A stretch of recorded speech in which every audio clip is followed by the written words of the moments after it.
Welcome back to Flashpoint. Today, we continue to look at the power of unaffiliated voters.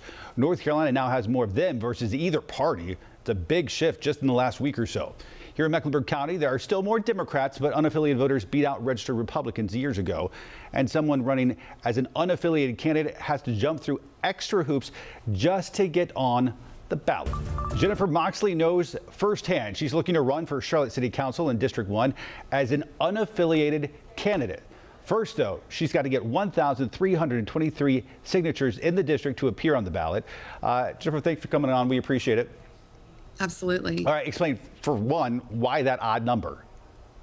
So it's 1.5% of registered voters in the area which you would represent. So if you were running in a county race, you would take 1.5% of all registered voters across the county. And where do you stand right now? It's such a tricky question. I am at 57. We like that we're on the early end of this of your campaign. So how does this work? Do you appear in both the primary and the general, or how do they differentiate?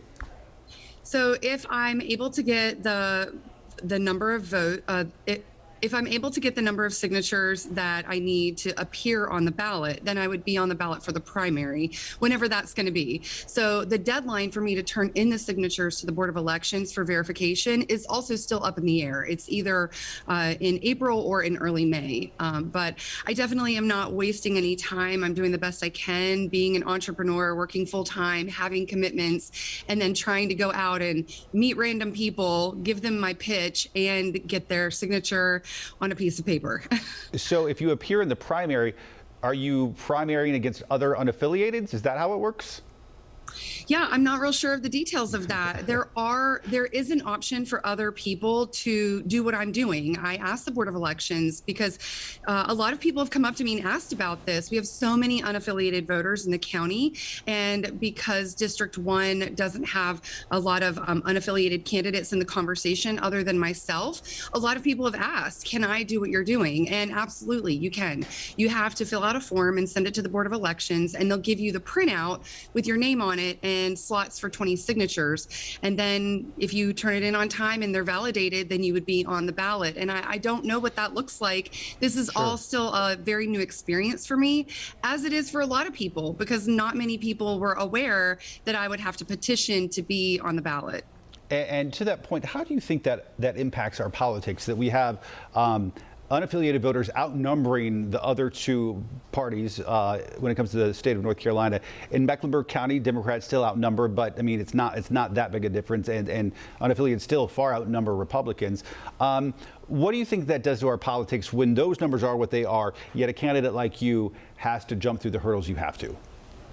It's really interesting that it's another obstacle candidates unaffiliated with parties have to overcome.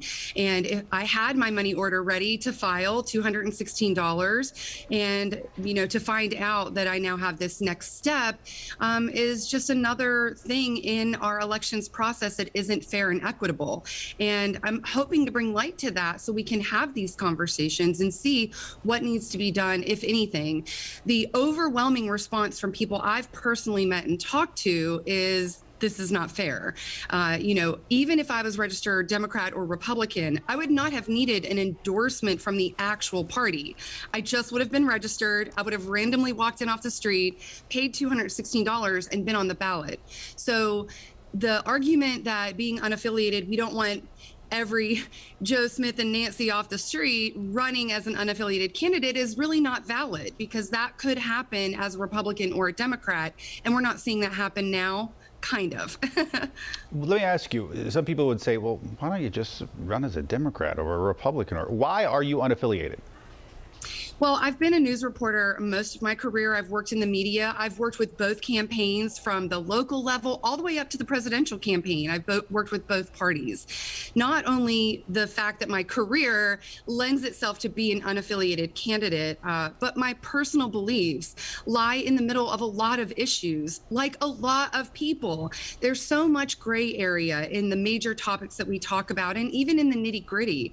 And I think my journalism career exposed me to both sides of so many issues that I really do have a lot of gray area, and it comes down to what's best for people and making the best decision you can with the information that you have available, but then also doing better when you know better. So it would be disingenuous for me to register with a party just to make this easier. And I think that is just a core value of who I am as a person.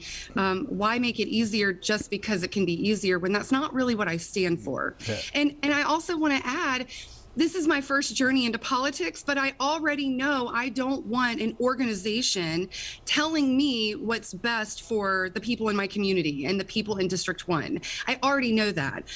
So why would I tie myself to that? Now, I know there's money attached to that. And there again, another obstacle. But I have faith, Ben. I have faith that if this is meant to be, it will work out. If people in the county, in the city, in District 1 really believe an unaffiliated candidate should have a chance, it will unfold that way.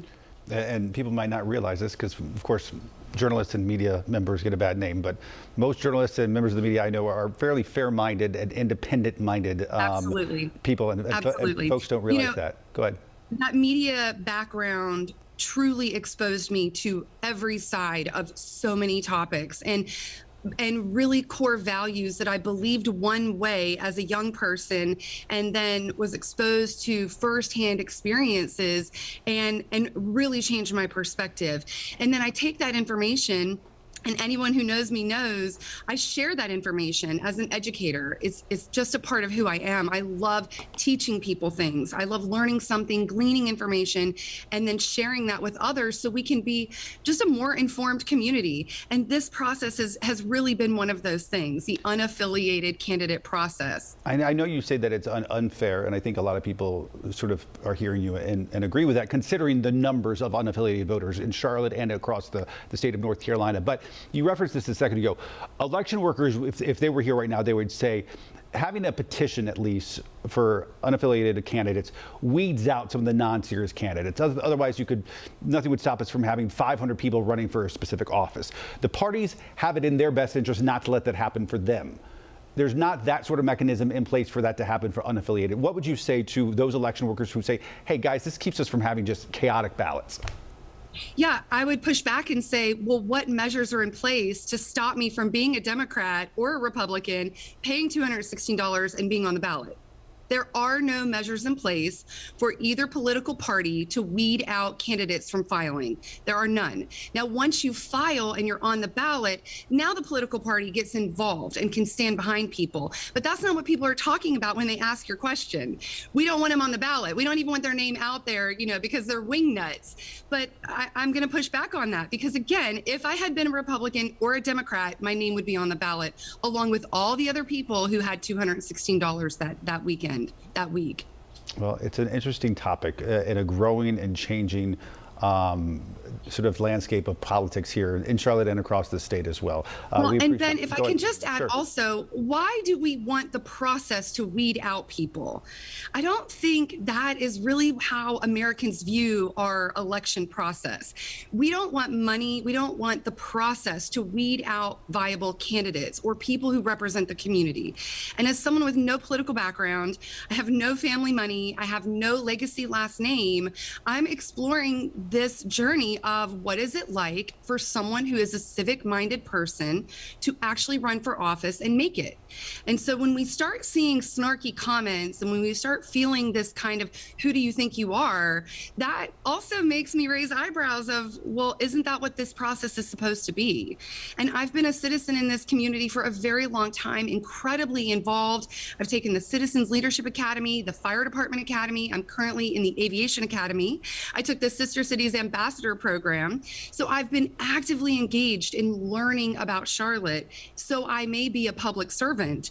And to have people say, well, we really want to weed you out, that is really the question that I think everyone should be talking about is who wants to weed out whom? Hopefully just the voters. The voters will decide that when it comes to the ballot box, both for the primary and the general election. Jennifer Moxley running for District 1, unaffiliated, we should say. Jennifer, thank you. We appreciate it. Thank you so much for your time. More Flashpoint after this.